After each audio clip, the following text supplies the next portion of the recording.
some of the dumbest things that I've done, is because I just wanted to do it. Hold on, like, I'll swap over to this avatar. Like, this is probably the dumbest thing that I've done, and for an avatar, all of my avatars are red pandas, by the way, too. So it's a red panda. But I really badly wanted this little Fisher Price little car. This guy.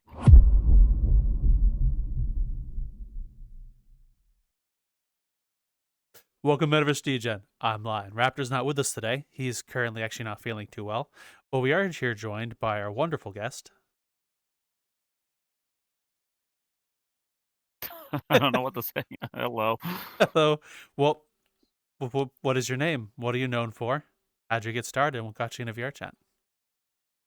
So I am DJRedpanda. I've been known as a different name before. I swapped it to because honestly, DJ CJ was bullying me, and he was like, "Hey, you need to change your name to your VRChat DJ name because everybody knows you as that." And I was like, "Okay, fine, I'll change it." And then I've just kind of been going with that since. So, Oh. I let's see, what was the second part? You said, how long have I been playing What, VRChat? Is what you said? what are you known for? What got you started? Like with what you're known for, and then how'd you get into VRChat? So what I'm known for mostly has been the DJing side. I do a Hmm. lot of working with a lot of the bigger clubs, smaller clubs.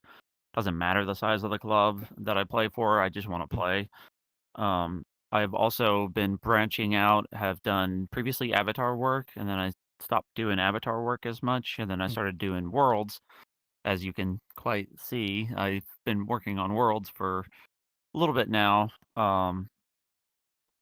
What was the last part you said? What Oh got you? god, I'm gonna What sound got like you an idiot. started? Yeah, what got me started? And how'd you get into Um, VRChat? the Well, let's start with how'd you get into what got me VRChat, s unless that came first, or whatever came first, then led into what you do. what got me started was the Ugandan Knuckles, to be honest with you. I Mm. saw videos of people doing it when VRChat was still in its beta phase. Mm. So I've got the fancy 7-year badge on my account, the infamous 7-year badge. And then I started playing on desktop pre-pandemic. And then I was like, you know what, I'm gonna get a headset. I think it'd be kind of cool to have one. And I've just kind of been growing ever since. I've been very, very lucky to do what I've been doing and privileged to be in the spot that I am in. Oh. So from when you hopped on in 2018, how did you find yourself DJing, working on avatars and worlds, and integrating yourself into the community? Like, how did you find yourself from being the desktop user into what you're doing now? From going from being a desktop user to what I'm doing now,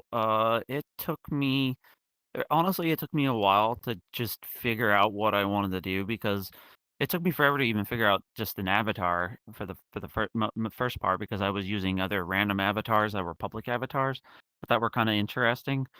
And then I started slowly getting into finding more and more things and customizing avatars, and then I started building up like a category of stuff, and then I started teaching myself Blender because somebody actually came up to me and was like, "Hey, can you make an avatar?" And I'm like, "Yeah, I think that'd be kind of fun to do." And then it's just the creativity kind of snowballed from there. Um, what was I trying to say? Then I got asked shortly after that to do worlds, and I was like, You know what? I'm gonna try it. I think that'd be kind of fun." And then I built a really crappy world that's a box that's literally Mm. just a white box with a door on it that I asset flipped the crap out of. Mm. And then I just kind of started doing it, and then I slowly eventually started building a reputation around making stuff, and then people started inviting me to clubs and things like that. And I first started going to clubs with Zeta's underscore, I think it's Zeta666 if I remember right, her name. She was part of Ice Crown, and Ice Crown was one of the first clubs I discovered in VR. And then I was Mm. like, "Oh, that's really cool. I want to do that." And then I got invited to play them, and I was like, I almost shit my pants. Like I was like scared to death of performing for the first time because I was Mm. like, I didn't know what I was doing. I was just like, you know what, I'm going to do this for fun. I'm going to DJ for fun. Then I just kind of started getting more and more into it, and then everybody kept asking me to play events, and then I finally got approached by Corbell, and I was friends with Corbell adjacently anyways, with through another friend group, and just started slowly accumulating the friends on the I don't wanna say higher end up side, but, like, the more the event-centric side, per se, and then I just started going from there, essentially. If it wasn't for, like, Corbell and CMFS and them taking a chance on me and a bunch of different clubs taking a chance on me, like, Ice Crown took a huge chance on me, Chaotic Rose took a huge chance on me, Rift took a huge chance on me. If it wasn't for them, I literally would not be where I'm at currently, to be honest with you. Wow.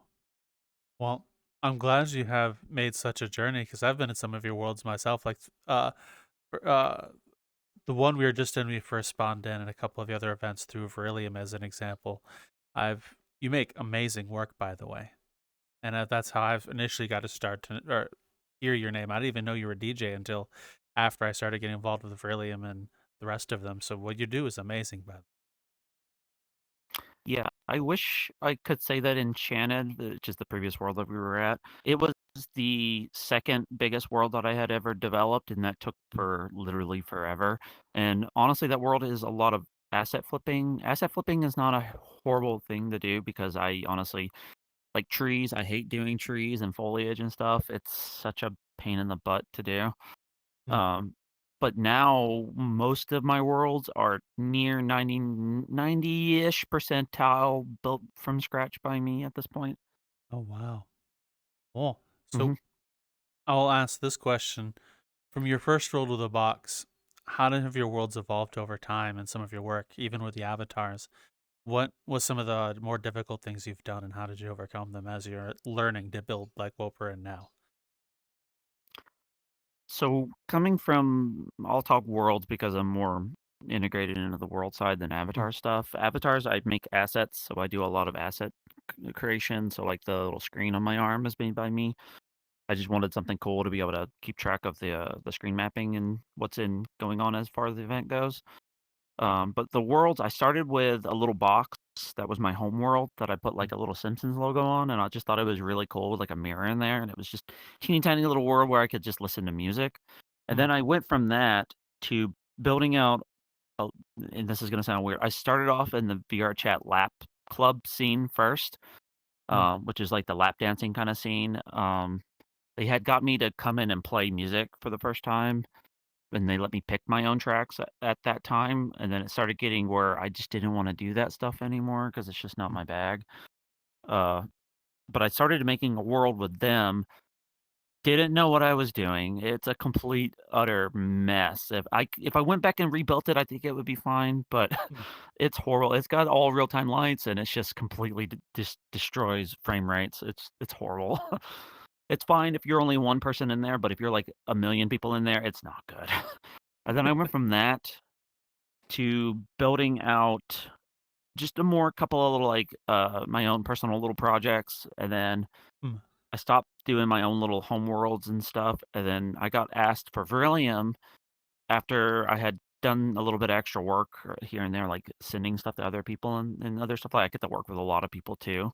mm, Um, then I started building Ecosphere. Ecosphere was the first event world that I built, and it's still quite a bit of assets are asset flipped in that world, but that was when I first started feeling comfortable enough mm, to be able to start going, "Oh, cool, this is a box, and now I can make stuff that's not a box." And now I make stuff that's extremely complicated and really annoying and finicky to work with. Um, and I do animations now too, which also is really finicky and annoying to do. But I started getting more and more comfortable building stuff for other people, going, "Oh, cool. They don't know what they want. I'll just play around, and if they like it, they like it. If they don't, then, it's fine. It's whatever." Um, as far as Vrilium goes, Vrilium usually will just give me a basic this is gonna sound horrible. It's a AI generated, just general idea of what we wanna have done. I know AI is slop, but I don't generally stick to that prompt. It's just "This is kinda what we're looking for," kind of an idea.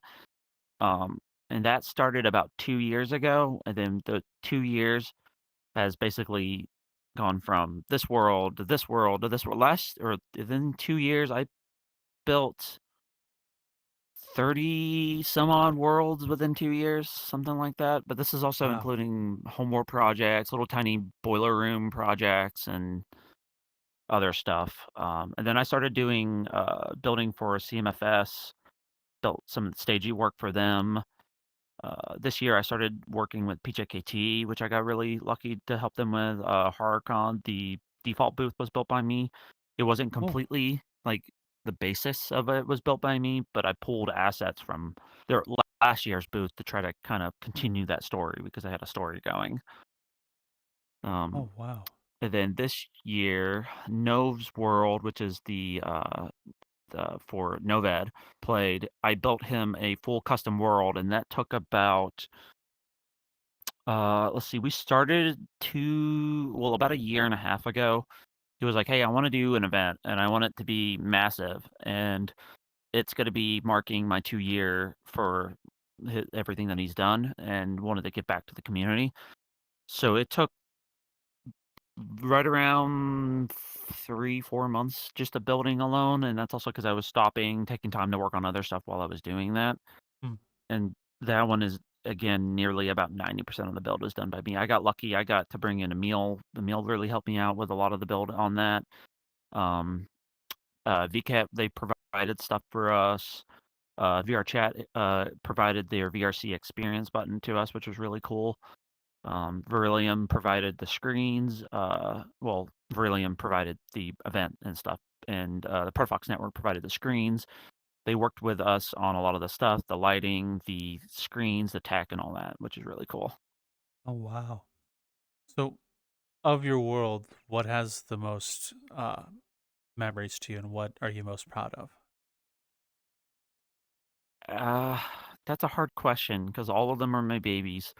Mm. The world that's probably been used the most, like, this is a one-off event. This is a world that's may or may not get used again, I'm not really sure. Mm. Enchanted has been used a couple of times. The Ecosphere has been reused, rebuilt multiple times now because I didn't know what I was doing back then.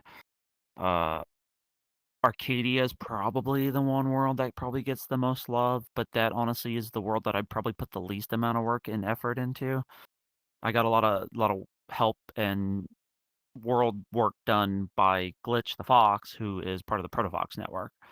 He actually provided all the tech, all the connections that we got to with Happy. So Happy Robot is the guy who developed helped develop OpenFlight, and they Mm. developed the 3DJ system that we use specifically in the worlds, which is really cool. The hologram system that we use Mm. is done by him.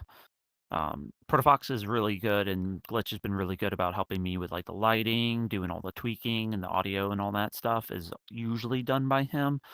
Now I just get the luxury of just building everything out and go, here you go, here's a world, have fun.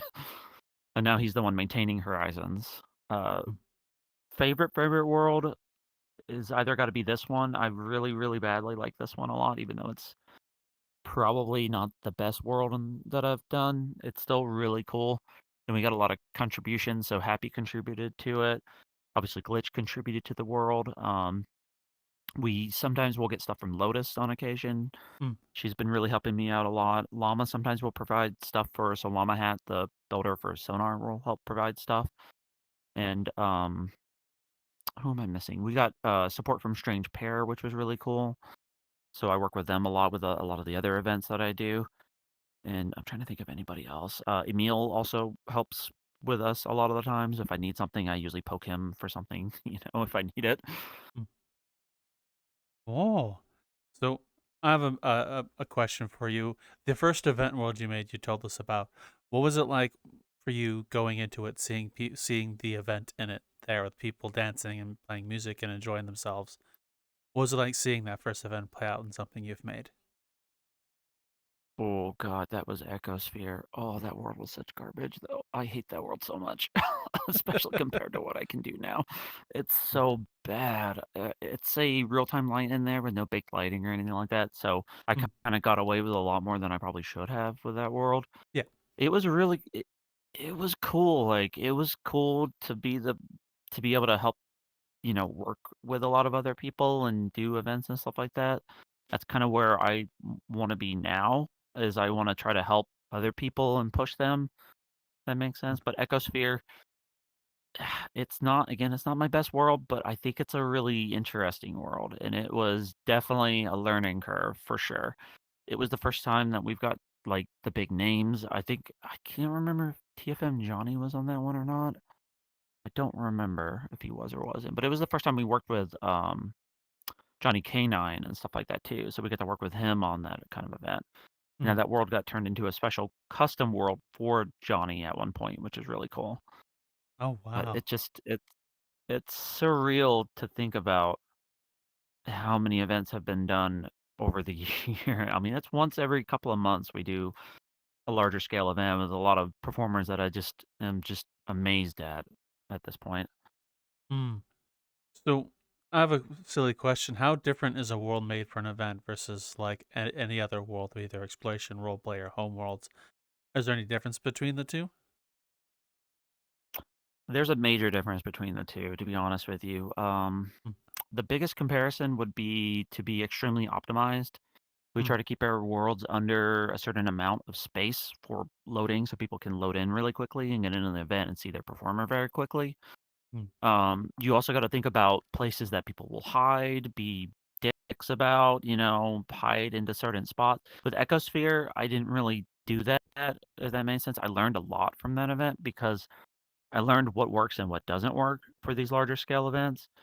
We had nearly 3,000 people attend that event. mm, The very, very first one, that is. It's a different beast altogether when it comes to these events specifically because a lot of these worlds are built one-off worlds mm, specifically for those events.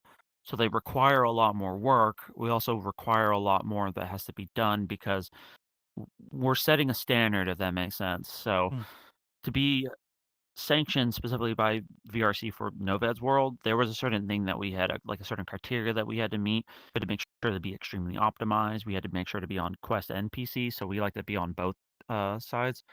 Because if you ignore Quest, you're literally killing off half your audience right there alone.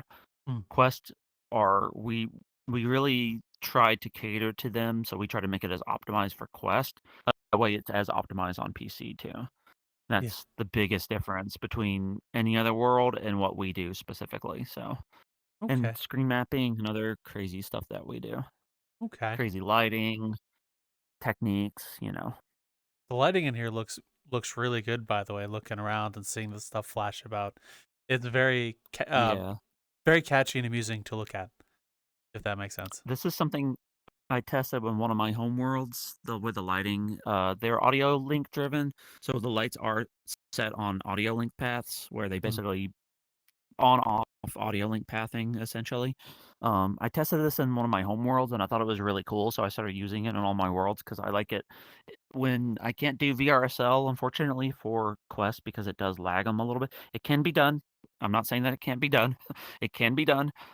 I just tend to remove VRSL because it's a little too much on them, and the post processing makes it a little more difficult. Unfortunately, you have to have a depth build for the world, which is also really annoying for that side. Um, and it's a little performative heavy, unfortunately. So I do crazy, weird audio link effects to try to give them something. I want them to feel mm. like they're a part of the event as well too. Oh, is it easy making a quest friendly event world? May I ask, or is it difficult to try Uh, to give to do? w- the simple is no, it's not fun. It's not fun at all. But we won't. Again, you're killing off half your audience if you're getting rid of the quest compatibility because the quests, they deserve just as much as anybody else deserves a world. I mean, it's a little unacceptable to be an event that's a large or considered to be a larger scale event to not be quest friendly or have some Mm. quest compatibility, that is. Yeah, I can understand that. That doesn't make a lot of sense if you're a large venue with lot of performers and a big audience. It would not make sense to exclude half of them. Because I believe Tupper said that, or there was a Tupper. Someone said VRChat's like I think it's 60 to tougher. Yeah. 75% Quest user. I think, Mhm. if I'm remembering that correctly. Oh, yeah. It's totally yep, you're dead on. Like, I've heard the numbers, and again, I know some other VRC devs, and you're right, it's 60 to 70% of your audience is just Quest users alone, and that's not including, Android, which is phone users, and, iOS now, because now iOS is on the docket as well too. Mm. So when you were learning to make event worlds, did you start off working with quests, like learning to build for quest, or did you kind of make what you could and then learn quest later? So I made what I could first. I think my first world was no, wait, no, I did Quest on that one. 'Cause I had worked with other people previously to help them convert their worlds to Quest, because I had already had my home worlds were pest Quest NPC because I just kinda man moded it and made it work. Mm. Um, yeah, it was pretty bad. Uh, but no, I've always done it from the very beginning just because it's again, excuse me, it's a little unacceptable to be, like, again, considered an event world or event-centric, space to not be quest friendly as well too. It's a lot of it's a lot of trial and error, I'll just say it that way, because a lot of it is, learning to optimize your texture and your texture work, learning to optimize like, this world is generally I think it's only, like, 5 or 6 textures for the whole thing, if I remember right. It's not a lot. Mm. As you can see, there's a lot you can do with a lot of little, which is kinda cool about this. So, Oh, okay. So you mentioned earlier the first one and some of the others. There was a bit of a learning curve. What were you trying to learn, Mask, with those worlds or those experiences anyway? learning from those, it was more like properly building a stage out because my first Ecosphere world, the stage was massive. I tried to do a forced perspective kinda thing, and I still Mm. do forced perspective, like, yeah, this world has a lot of forced perspective in it, which made me learn to do things correctly. So, like, the planets are forced perspective, so they're made massive, but they look correct to the actual world, even though it's teeny tiny, and I just scaled it out. Um, learning to build a stage was the most difficult part, I think, in my opinion, because Oh, it's a lot of what works and what doesn't work. For like Ecosphere specifically, the stage is massive. I tried to do forced perspective, it just didn't work. It looks weird. It's fine for what it is. I learned a little bit better in Enchanted, which is the fantasy world that I built. mhm. Um, that's that stage. If you notice, it's a flat plane, but there's a lot of stuff that goes on behind it. It kind of forces the player to do like this. That makes sense. So it forces Yeah. your eyes to look in the middle, which is where the performer is. And Ecosphere Ah, wasn't like that. Ecosphere was like a long runway. It looked like a fashion show kind of thing instead of what it mm, actually was supposed to be, which it is what it is. And then in this world, I did you see the back of my head here for a second. I did a sphere, but the way it's set centralized, so it forces you every spot in this world forces you to look at that performer in the middle, if that makes sense. So everything yeah. is curved perspective-wise to try to force those eyes to go like this onto that specific performer. The only thing I did something different one was for Nove's world. I did his world where it had, the screens like Times Square kind of deal, Yep. where the performer could be in it and on a stage, which was a little bit it was kinda like you could go anywhere and you'll still see what's going on at least, so Okay. So how different were each of the stages, and how is building a stage difficult, Mask? And as you're mentioning, through some of them, you're trying to force perspective. How what are some ways you can force a player or guide players' eyes to where you want them in the world?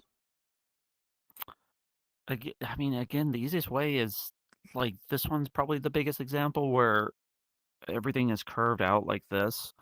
Mm, So it forces no matter where you're at, even though it's a dome, it forces you to constantly have that performer within eye eye line, if that makes sense too. So like yeah. turn around here for a second, but Mm, the way that it's set up, it's curved like this, so the performer is always going to be centralized.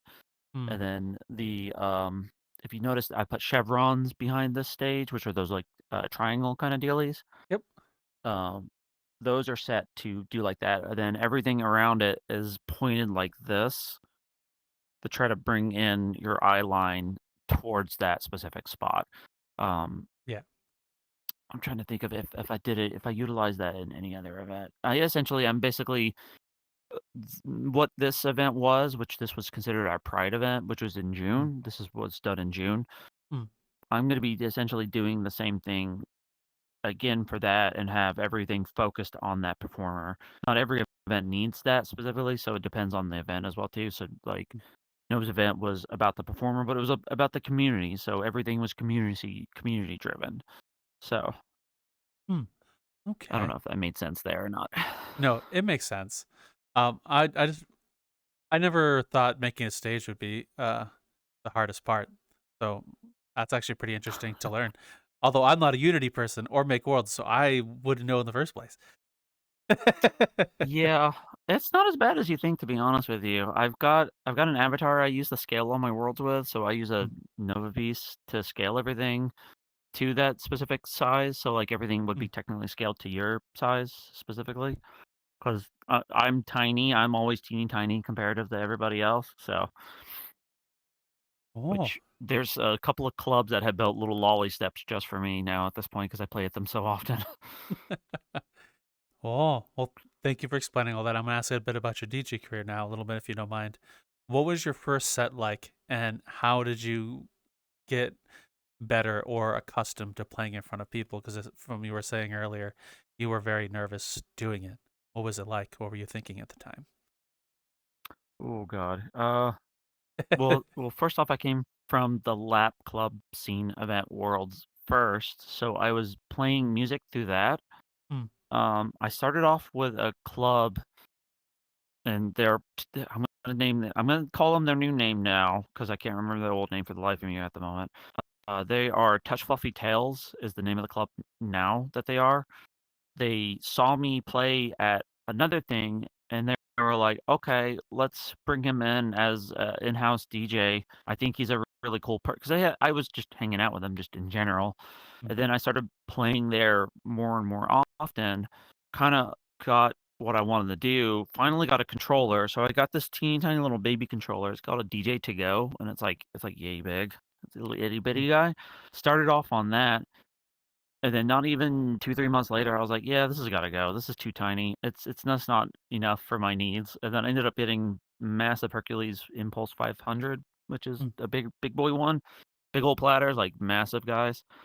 And then I started just playing more and more often. The first time I felt nervous was playing at Ice Crown because I had been to Ice Crown multiple times, had been friends with Zeta for the longest time.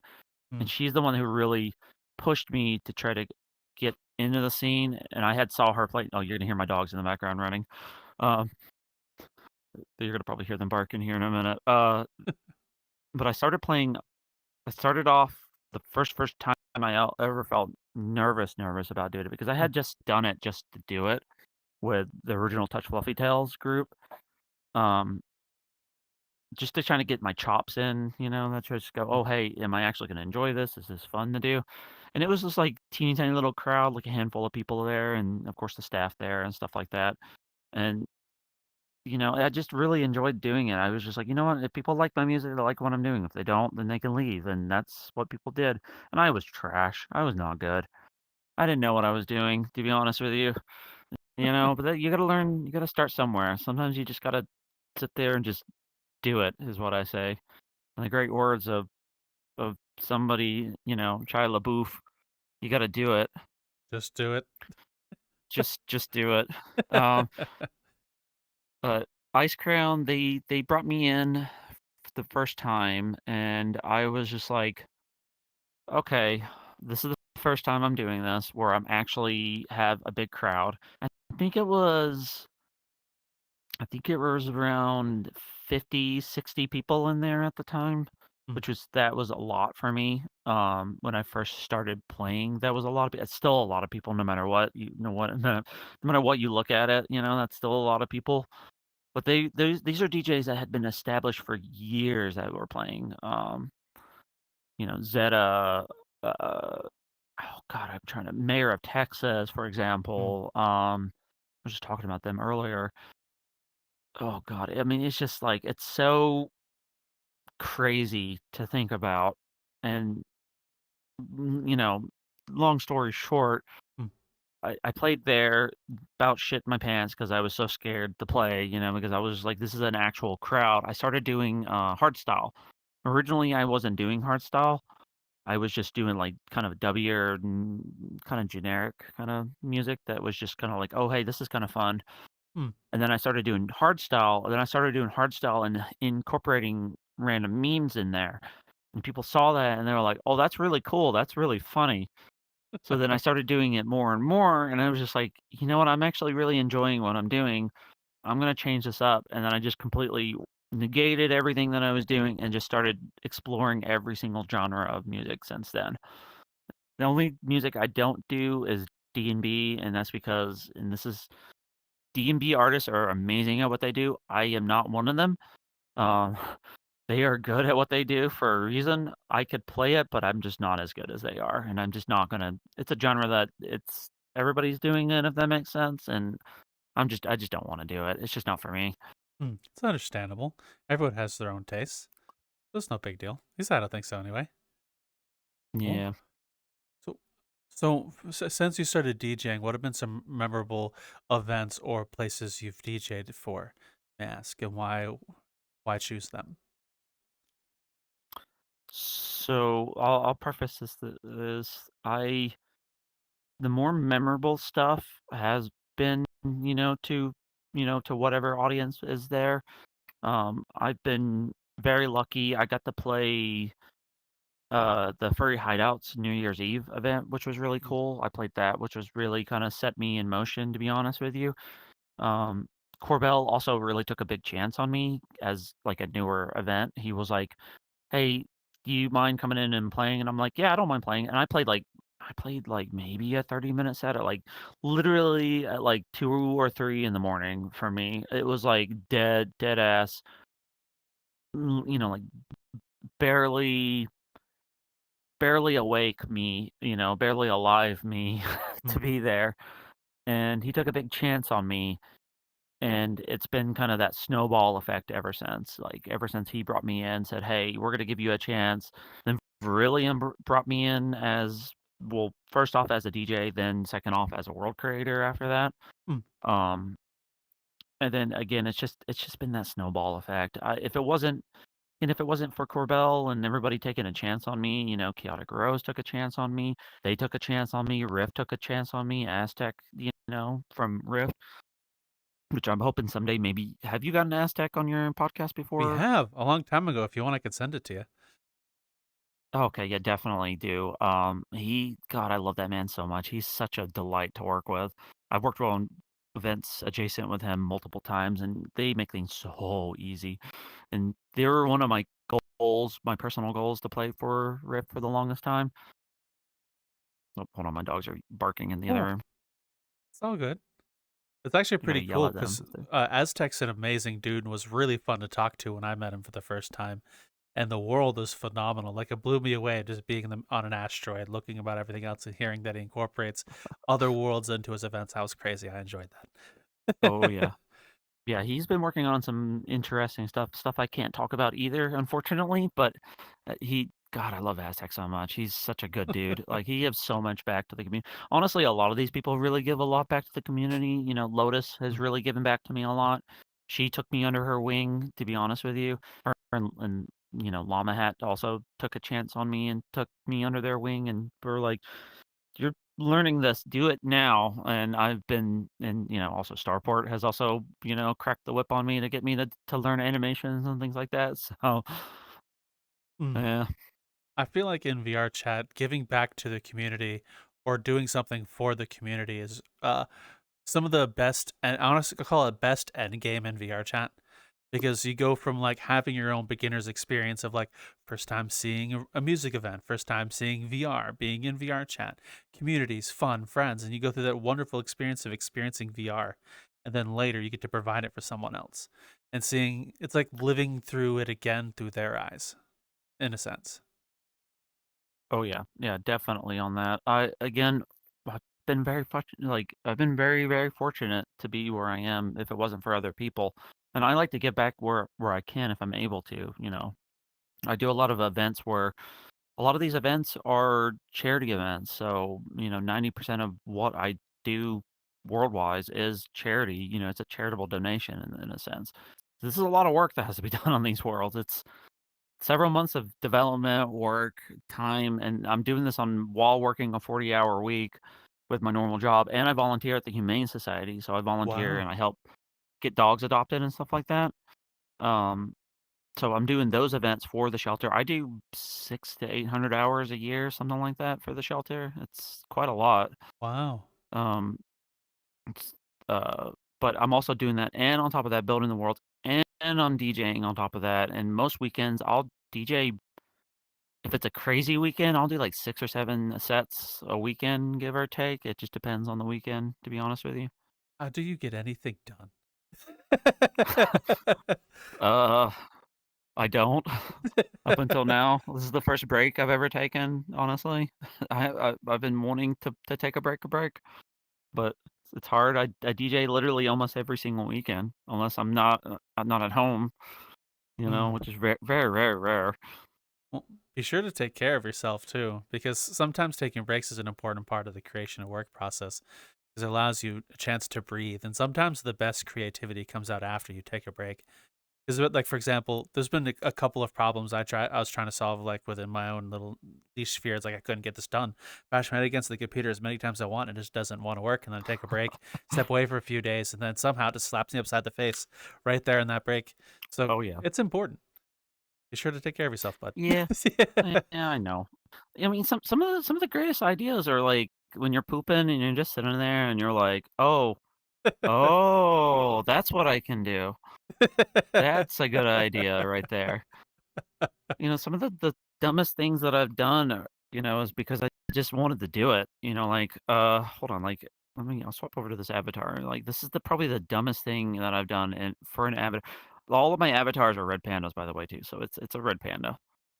But I really badly wanted this little Fisher Price little car, this guy, just because I thought it was really funny to be Mm. Tokyo Drift style. Oh, just give me a It'll ever second. You're still load. loading. Oh, Oop, oh, yep, there it goes. it's loading. So, like, it's the w That is awesome. again, it's the dumbest thing ever, and I just wanted to do it. Like, it's just dumb. It's really stupid. Nice hat, by the way. Yeah, yeah. There's, like if you look at the stickers on the car, it's like there's some stickers on there which are Oh, really funny. penis, alpha male. Uh, I can't read something, something, your mom. Oh, my other ride is your mom. That's what it says. Garfield. It's Oh, got a Garfield on there. that's great. So, like, it's just like whenever I come up with a stupid idea, sometimes I just gotta get it out of my brain first. That's what I do in between when I'm trying to, like when I'm trying to solve something that's a really bad problem. I'll do something stupid, you know, just to get my Mm. mind off of it for a little bit. Oh, I hope I'm already loaded in. Am I Oh, you're or loaded in. You're fully loaded. Don't worry about yeah. it. Yeah, this avatar is the one that I normally use anyway, so Oh, I use a different version. So I use the, when I'm DJing, I go into DJ mode, which is, this little guy, and then I activate the hood with it. oh, that's great. I That's my love DJ that. mode. I've been called Rocket Raccoon so many times, though. You've been called Rocket Raccoon. Yeah, I mean, it is what it is, and, like, I got this is something so Glitch saw this little, like, screen thing, and he had Mhm. one on his arm. Well, actually, it was JK. JK did it first. So Mm. JK Sessions, I don't know if you've talked to JK any? I have not met JK yet. Okay, JK does all of the screen mapping specifically, so, like, in Resolume, so he's the one Mm. that actually, I say he, they. I don't know, he, they. I'm just gonna say he, they. Um, they set up the actual, what it does on the actual screen map on it. Oh, Because if you can actually see the full screen map, that's oh, the actual improve. full screen map of the world, so that's all of the multiple things that you're seeing. Oh, so So each individual screen that's in the world is driven by those. Oh, so that's what a screen map looks like. So when there's like a multiple cameras, Hmm. like what's in there, that's what guides it. That's actually Yep. really cool. I wanted to know that.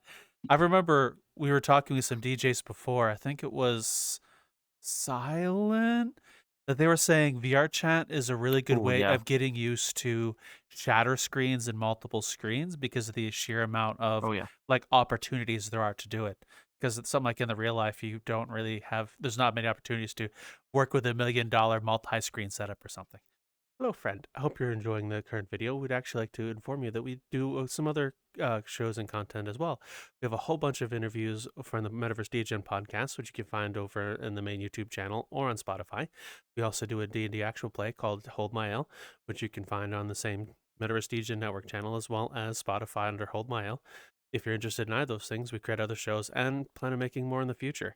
If you want to check out our social media to find out when those new shows or other stuff we're doing is, feel free to go to metaversedegen.card.co. We have all of those links for you to watch, and we also have a Patreon over there as well, where we have been posting the pre-show content for Hold Mile. So whenever like conversation or talk about things, maybe lore or whatever's going on, we post that over there as well. As well as we every once in a while pull stuff back from the vault from episodes long gone that are no longer on the channel. We'll post them every once in a while over there. Like for example, we have the old one where the first ever episode we pulled the Raptor on. But we'd like to give a huge shout out and thank you to those who have supported us over at Patreon, such as Extra Tricks, Rosen, Aliquum, Future Oracle, and Forbidden Zero. Thank you all so much. You're amazing, and enjoy the rest of your video. Oh yeah. And the programs that we use, so we use Resolume specifically for to actually do the actual screening. Mm. So it'll be whatever's main cam. Sometimes Pierce, because Pierce runs our streaming side. Um, it'll be whatever's on main cam, and then currently it's set to. So this is the VRSL bar at the very tippy top. That's poster. Those are the loading bars in here. I don't have the logo on currently. Screen-fed emissive system, which is this very, very bottom corner, drives the lights in the world and on the stage and stuff like that. So all of those custom light patterns are driven by that little tiny, tiny guy right there. That's actually something Glitch came up with, and it has been a godsend because it is probably the coolest thing that we've done in a long time. It's something that sets us apart from everybody else.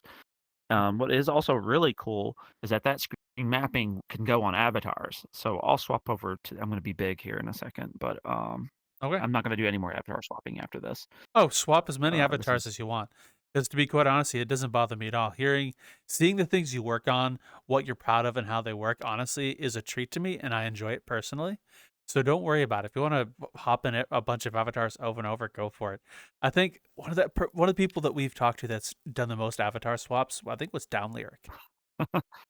Oh, yeah, it wouldn't put it past me that he did, to be honest with you, if he did, like, a million swaps. So here you can see the world is the, audio link is driven by these patches, so these are actually fed by the screen. Oh Same with the wow. collar. So I custom made this collar. So we get to work with, oh, what's the dating app? There's 2 of them. It's one of the VRChat dating apps. Uh, Uh, I the know what event you're was called talking Cupid's about. Lover Fest. God, I can't remember the name of the app right now. I named this specifically. Oh wait, no, I think I have it on the avatar. Hold on, I think I have it on the hoodie. Vrilium, Cupid, and uh, hold on. Let's see if I can see the name in the camera going up. Oh, the logo. Flirtual. Flirtual. Yeah, yeah, yeah, yeah. Yeah. Yep. Yep. Yep. That's what I was trying to think of. So we got to do an event with them, uh, which was really really cool that we got to work with them and stuff like that for an event. They Mm. provided some assets for us, but we really wanted to have the screen mapping specifically on the avatar too. So I made this custom collar for them to put on the Nova Beast. Nova Beast has a collar, but I just did this just for funskis. And then I did the custom. All of these are all custom done by me. The Oh only main wow. texture is not by me, obviously, but all the emissive stuff is me. I changed a couple of things in the lighting and stuff like that, but that's about it. Well, Go back to my teeny tiny me. may I ask a bit of a question because I'm just dumb and don't know? How does the multi-screen map or the screen map help with multiple screens? How does that work? Because I've never had it explained to me, but I've always been curious. Okay. If you want to zoom in, I'll show you what it I'll is. fly the camera up. So hold on, if it's gonna kind of get well googly. So there's a left and bottom screen mapping here. So left and bottom screen map.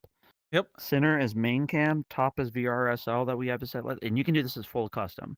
So we'll have a stream for people's stream. Will feed will come into here. I might put my teeny tiny little hand there. That's the DJ booth. That's the lights that are driven in the world.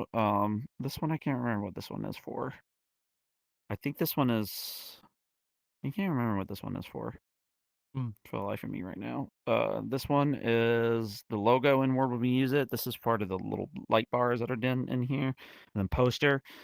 We asked the performers to provide a poster for them. That way they can promote themselves. So my poster is in it currently. And then this big black section is our actual hologram system when we have it going, which is kind of cool. Ah. Okay, so does it work Yeah, similar so to like tiling, like texture tiling in games and stuff? in a Similar? sense, yes. So it's one giant screen, but I can take that individual screen and break it down by sections. Mm. So I have, if you notice, in the world, each section is driven by that individual screen. Yeah. So it's fully screen mapped to each individual screen, which is really cool. I can't take credit for this. The only thing I could take credit for is the curve, and that's it. Everything else is already pre-mapped out. It's already set up where I Ah. can just go and plug it in, and then it's already done. Unless it's like a custom, like what I did for Nove's World. Nove's World has a custom screen built into the world, and I built it on a curve like this Yeah. into it. So there's two screens that are driven like that, and then everything else is just plain flat into the actual world. That world is the world that utilizes every single screen that's mapped on the actual screen mapping. Oh So, wow. Well, I yeah. thank you for explaining that. It's the first time someone's explained screen mapping, how the multiple screens things work, and that's actually pretty cool. Thank you for Mhm. explaining that. It's actually pretty awesome. Yeah. So when Pierce does it, he can pull in multiple different feeds. So main obviously would be either a cam on there and he can swap it on the fly. So he's got like a Steam Deck and he can just go and plug it and it just swaps it over. Um, and so that's usually the main performer. Left, right is usually cam ops. So we'll have either Minnie or somebody else come in, like Chris. Chris usually will be in here with his multicam system, and they'll swap between multiple on his one system. So he could swap between four different scenes. So they can pull in four different scenes on his actual screen map. So he's got a pre-program, so he can just go and do the swap as he on the fly, which is really cool. Uh, oh wow. It's yeah, it's a very complicated system. It's stuff that I don't really know a ton about on the streaming side. I just know about the world side because I do the world side. Oh, well, thank you for explaining any of it. It's actually pretty cool to know that's how it works world side in terms of going to a screen. Thank you for explaining. It's pretty awesome. A question I have for you as well is after like hearing your tale and where you've come from, what you're doing, did you expect the journey you've been on since putting on the plastic potato?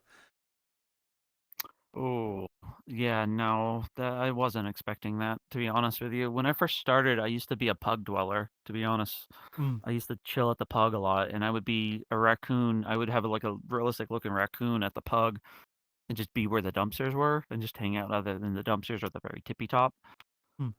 Um, just mostly shit post avatars, to be honest with you. And then I just stopped doing that. It took me forever to figure out what avatar that I wanted to use.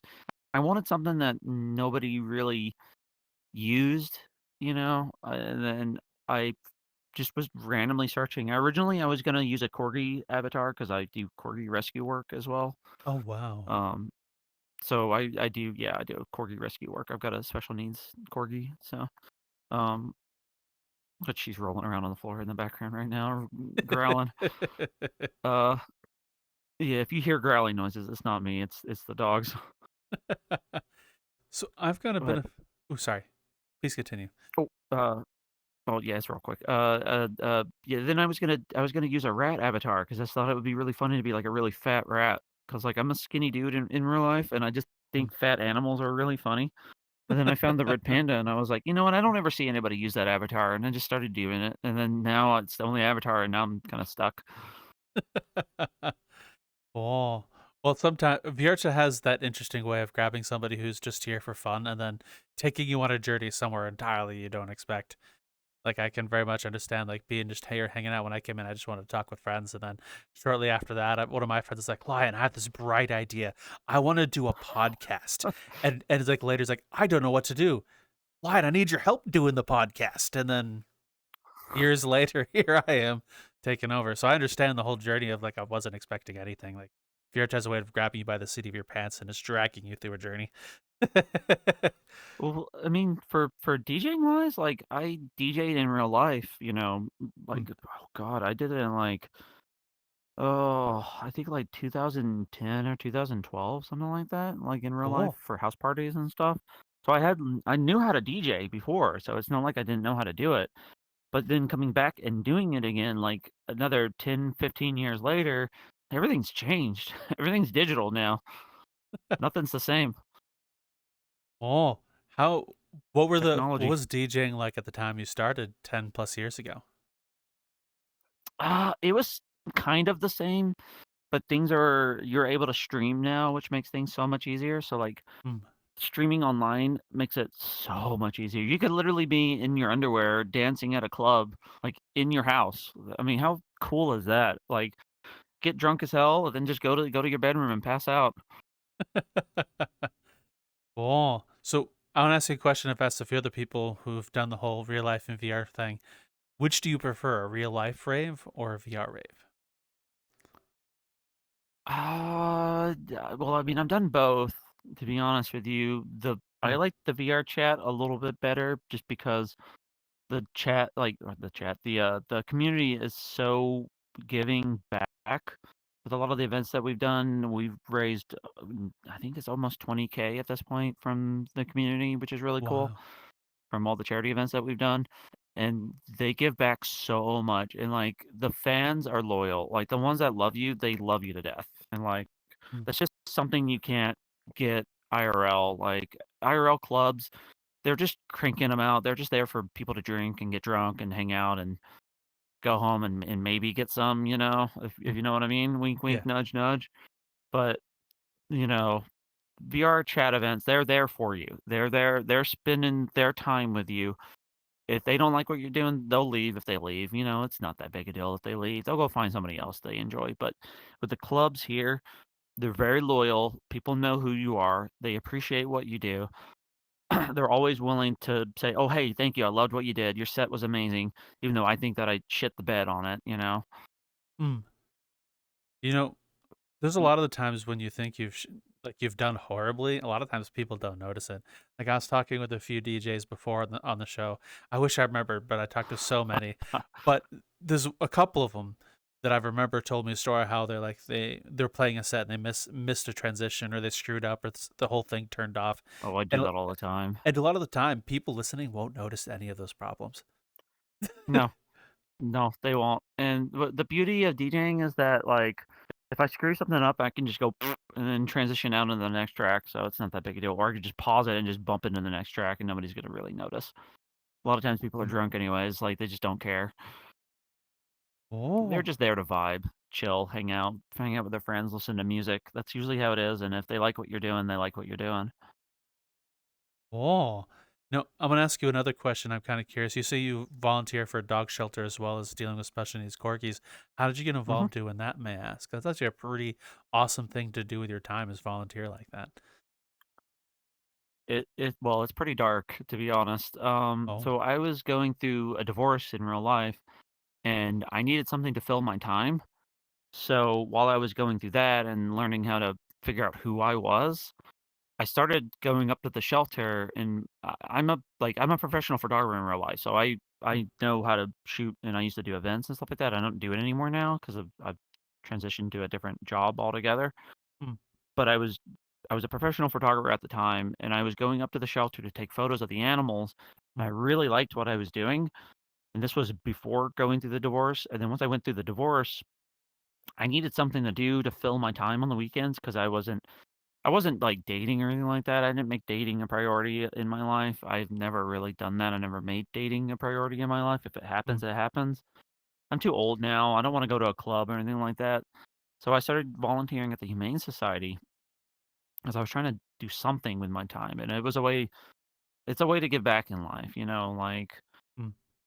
it's really rewarding when you find an animal that's gone through the worst thing that has ever happened in its life, you find it at home, there's someone who actually cares about that animal, and it's that's my reward. That's where I get my reward. All of the hard work and stuff like that because it's tough. It's not easy. I'm having to unload, load trucks, talk to people, sell them on that animal. Hopefully, they will adopt it or not. You never know. It's kind of one of those you're taking a risk even being there. Mm. You don't know how that animal is going to react. You don't know how they're going to react with other animals. Um, and I don't know. I just kept doing it. I just kept not I've done that 7, almost 8 years now. I think it's been almost 8 years. Oh wow. I I think it's 8 years.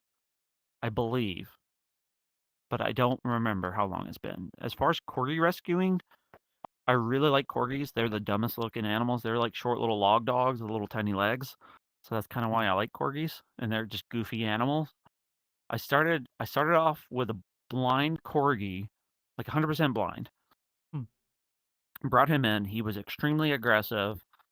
Had health issues. So he had really bad health issues, and then he was blind. So I had to figure out how to train him, teach him to not be aggressive, and then on top of that, get his aggression down because he bit me where I bled, bit me. That's how bad it was at times.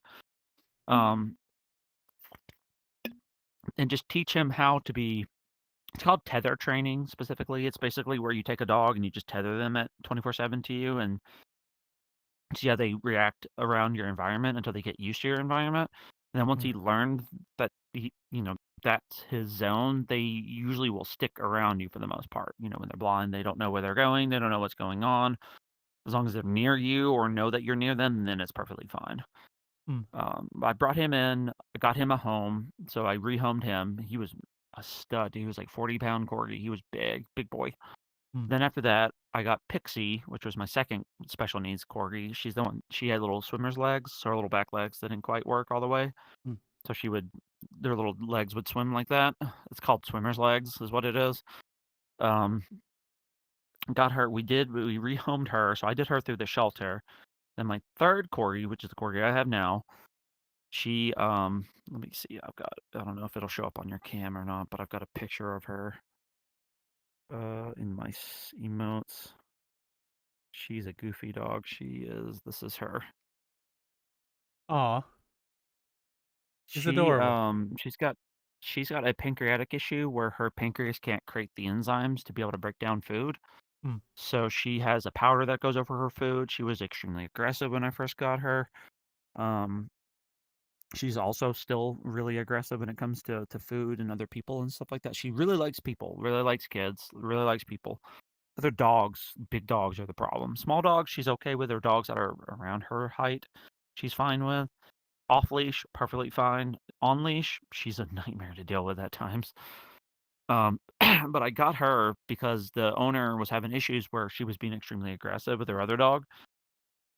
Knowing that I had worked with corgis previously because I love the breed, I got her and I got her for like damn near nothing for as far as corgis go because corgis are Yeah. not cheap dogs. They're very expensive. But she's a medical nightmare and she cost me a lot of money. Yearly, she cost me a lot of money. But, I do it because I love them. I do the shelter work because I just like doing it. Mm. It's a really selfless thing for you to do, and I'm sure you made the lives of a lot of animals better. Again, my reward is knowing that that animal is going to a home that's going to be a loving, caring home. I've been at events where people have adopted through us and they've been at other events because I do the events specifically for the shelter. Mm. I'll also do the adoption process with people as well too. So I'll actually adopt the animals out myself. Um, and I foster on occasion, on the rare occasion that I need to, I'll foster dogs too. And these dogs are like medical issues or just general issue animals. And general Mm. issue animals are like they come from like police hold issues or animal abuse case issues, or Mm. they're just essentially breaking down, at the shelter. Because if they're there for a long time, they start to get, scared. They don't know what's going on. That's not a normal routine for them. Yeah, it can be tough at times, but knowing that those animals are in a loving home is what matters most, and I've had, again, events where people have brought that animal back to the events. The animal remembered me and remembered all the work that I did, and it's just so cool, and then I'm like they're like, "This is the best dog ever," and there have been ones where they come in there was somebody who adopted a shepherd, and the shepherd tore apart a kennel, like, literally ripped it to shreds, and we told him, I was like, "Don't put him in a kennel. He's not gonna like a kennel." Shredded it, but they love the dog, and that's all that matters. Oh, well, thank you for going over your history with volunteering. It's a really kind thing for you to do. I don't think a lot of people would willingly volunteer for much, so the fact that you do is actually pretty awesome. Yeah, it's again, it's really tough. I mean, I've done animal control, I've handled animals and literally literally dying animals before, you give them a good really good last day sometimes, and that's, like, the best you can do for them at that point. Mm. And again, those animals, I've worked with police case animals, so abuse case animals. We had one here recently named Bluey, and Bluey had a embedded collar in his Oh, wow. neck, and like it was neck front side back side. So, like I can maybe understand the owner claimed that the animal got loose and got caught. The chain got caught or the leash got caught, and that's what caused the issue. That's not possible with the way that it was embedded in front and back of the neck. When it's embedded in the like, I can maybe understand if it was embedded slightly in the front from being pulled on a leash, but front and back means that that animal was tethered and was trying to pull off of the tether essentially to get themselves loose. That's what that meant. So because the neck, it was embedded into the front and back of the neck. It was a nightmare to deal with this dog because putting leashes and collars on him scared him and spooked him every single time. Mm. Oh, poor thing. But yeah, yeah, Mm. that's just kind of the some of the stuff that you do. I'm not gonna go deep into it, but Of course. we've dealt the other. I'll real quick this one animal. We had Sure. named her Mama. She ended up becoming Snowy at some point. Mama was a dog from a dog fighting ring bust. So we had a animal abuse case situation where the owner he had like 40 or 50 pit bulls that he was basically fighting and using her as a bait dog. And they found they wanna say, I think, like, 60 to 100 animal skulls on the premises and stuff like that. It was a big police case situation. He made bail the first time, did it again immediately within a week, and then got sent to jail, and now he's permanently stuck in jail because of it, because of the continued abuse case situation. Luckily, this time they got him, and he wasn't able to make bail this time. They Mm. set the bail so high that he couldn't make the bail the second time. Um, but she was one of the animals that we had to deal with, or not deal with, but we got from that situation. We deal with stuff like that. We also deal with hoarding or animal like backyard breeding and stuff like that. We get a lot of animals that are like stuck in cages and kennels and stuff. So, Mm. but again, the best we can do is find a home for those animals. So, Mm. You talking about the pit bull reminded me. I think right after high school, I volunteered at a dog shelter myself. It was a small one for a little while, but there was a yeah. dog. There was one dog. I don't remember her name. It's years and years ago. I'm pretty old, but I remember the dog's face. She was a pit bull, and she was also a fighting dog. And she wouldn't fight. She has scars up and down her back and neck from where she was Oh, being she had it. whipped, and Yeah, she had it that's a really bait bad. dog. But she was the kindest soul. You would never have could tell otherwise besides the scars that she was a fighting dog, but she was the sweetest thing. Oh yeah. Hated squirrels to death though, but kindest thing. I mean, my corgi hates squirrels to death. She chases them and little chipmunks in my yard. Mm. I have little chipmunks that dig little holes, and little squirrels like to dig holes and bury like stuff in my yard, and she likes to chase them, which is really funny. Mm. Oh, so I'm gonna ask you the last couple of questions before you start wrapping up, Mask. First of which is, what kinds of things are you working on in the future for people to look forward to? Um, there's some big things coming down the pipe. I'll just say it like that. I've been working with a lot of different groups here recently. I've been brought in to help with PJKT stuff, which is really lucky. I'm very, very lucky to work with Karen and Pesky on that stuff. I'm actually really happy about to be able to do that and help them with stuff. Of course, I'm doing stuff with Vrilium. I have stepped down from Vrilium on the lead position of the world dev side, but I'm still building stuff for Vrilium, if that still Mm. makes sense. Yeah. For June specifically, we'll have a Pride event, which is I'm really looking forward to. It's gonna be really community driven, and I'm really excited about that. I really Mm. like we try to make a safe space for everybody. We are very lucky to work with a lot of the other communities that we do, like Trans Academy, and I'm hoping we can get the library. God, what is the name of their group? Rainbow You Library, know I who I'm think. talking about, right? Yes, the Rainbow Library. I want to work with them with some stuff, which is really cool. Um, but we're working on that. For me personally, I'm just working on little minor projects. We're working on a collaborative space for Vrilium to where we can start doing stuff with clubs, which is really cool. Um, Vrilium is really stepping up and trying to push more of the community. It's not just about us; it's about the community because the community is the one that provides the most for these events and provides the most for what we're doing. So we're trying to push more towards that and push our performers a lot. Um, we're doing some big things for Storybooks. So Storybooks on Club is stuff I help maintain and work with Alex Gray on. We've been pushing on some stuff on that. I've been updating their world. I'm working on some stuff for that. Trying to think of anything else that's coming down besides club stuff for obvious reasons. I'm rebuilding a club. I'm working on Cauldron's club, so the Cauldron Club, Mikey the Maniac, which I love her to death. She's one of my favorite people. She's one of my favorite DJs. I love working with her. Mm. You've probably seen her name around too at some point. Um, Oh. I've been working on her world for her. Uh, Stuff that I can't talk about for obvious reasons that we can't talk about. I mean, you already know what we're doing, but Mm. Understandable. I don't want you to get in trouble or reveal information you're not supposed to. Oh, yeah, well. some big stuff. If I could wink, I would wink right now with one of my eyeballs. And the next question is the name you use in VRChat. Where did it come from, and why do you use it?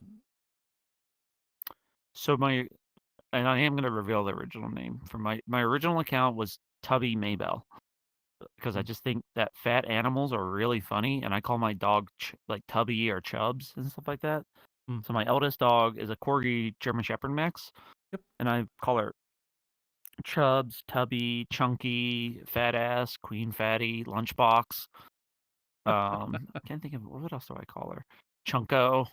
But I call her Tubby for the longest time.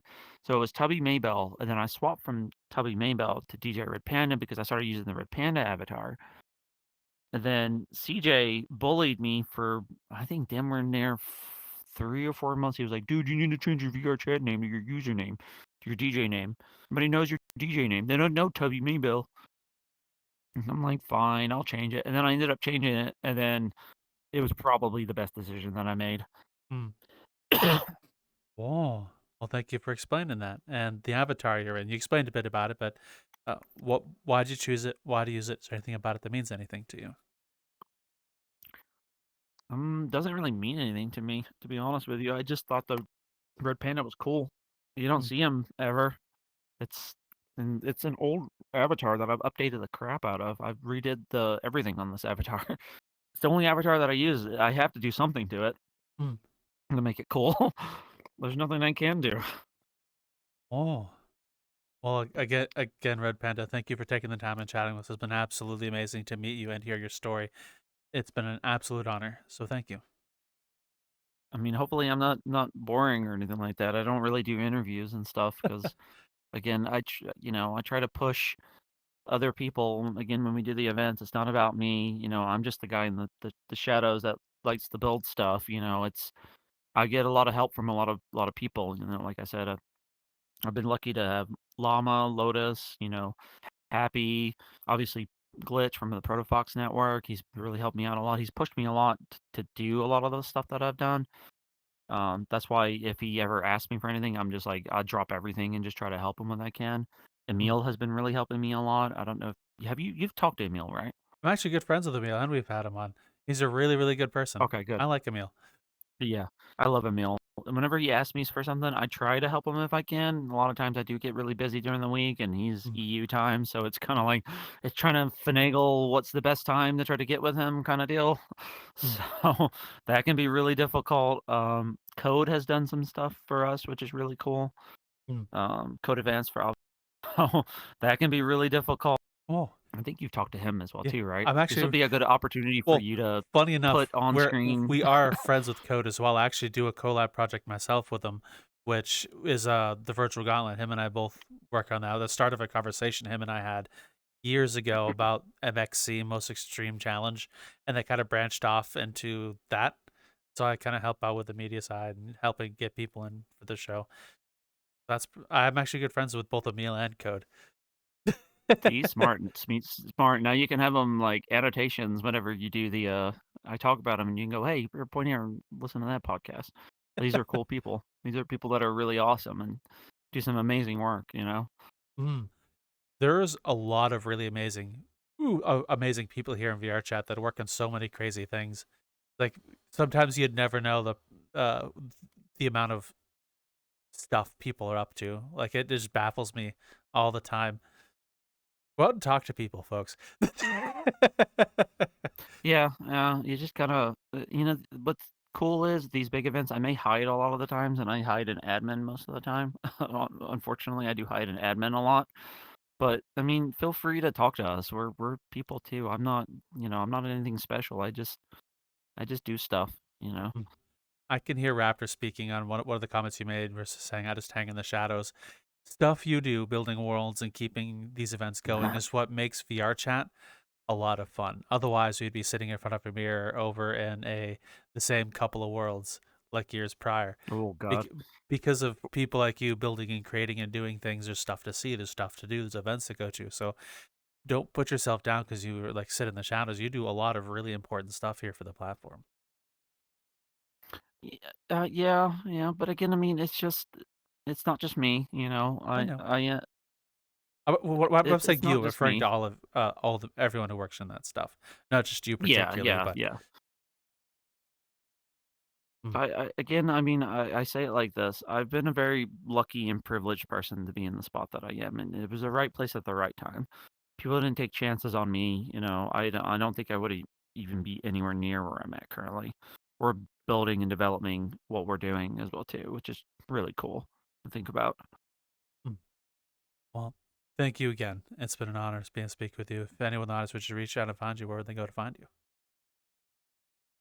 Honestly, you could find me through Vrilium's events, finding me through my own stuff. I don't really promote myself, really, to be honest with you. I like to be behind the shadows, but now I've developed so much stuff, even for VRC stuff at this point, that it's just, you know, people know who I am. Even if they don't know me by proxy, they go, "Oh, wait, that RedPanda guy? Yeah, I've heard of him. He's Mm. stupid. He does dumb stuff." You're the farthest thing from stupid. Raptor would say it like this: "You do stupid stuff, but it's funny and people like it."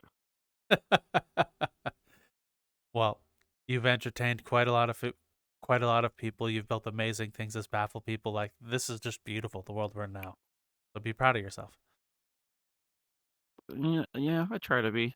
At least I hope I am. Hopefully, you can get some shots around the world, which would be kind of cool too. Of course, I'll take some filmography shots around and I'll throw it in. Sweet. Mm. And with that being said, folks, thank you for joining us. We hope you enjoyed it. Um, with that being said, all the links and stuff for Red Panda as well as the world we're in will be right in the description down below. If you go to YouTube, scroll down, description will be over there, or the episode description for Spotify. All easy places labeled out. Just copy paste it in your browser, click the link. Easy for you to find wherever you got to go. So with that being said, we'll have to give you a fun closing Raptor style. And I'll leave it like this. What would funny thing when rappers say, you can pick your friends, you can pick your nose, but you can't pick your friend's nose. Have a good one, folks. Meow. Meow. Meow. This is not as easy as it looks without making it. Meow.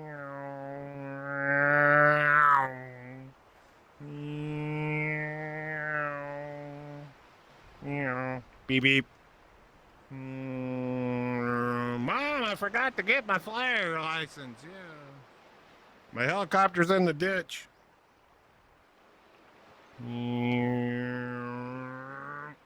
Whoa, big hole. Whoa.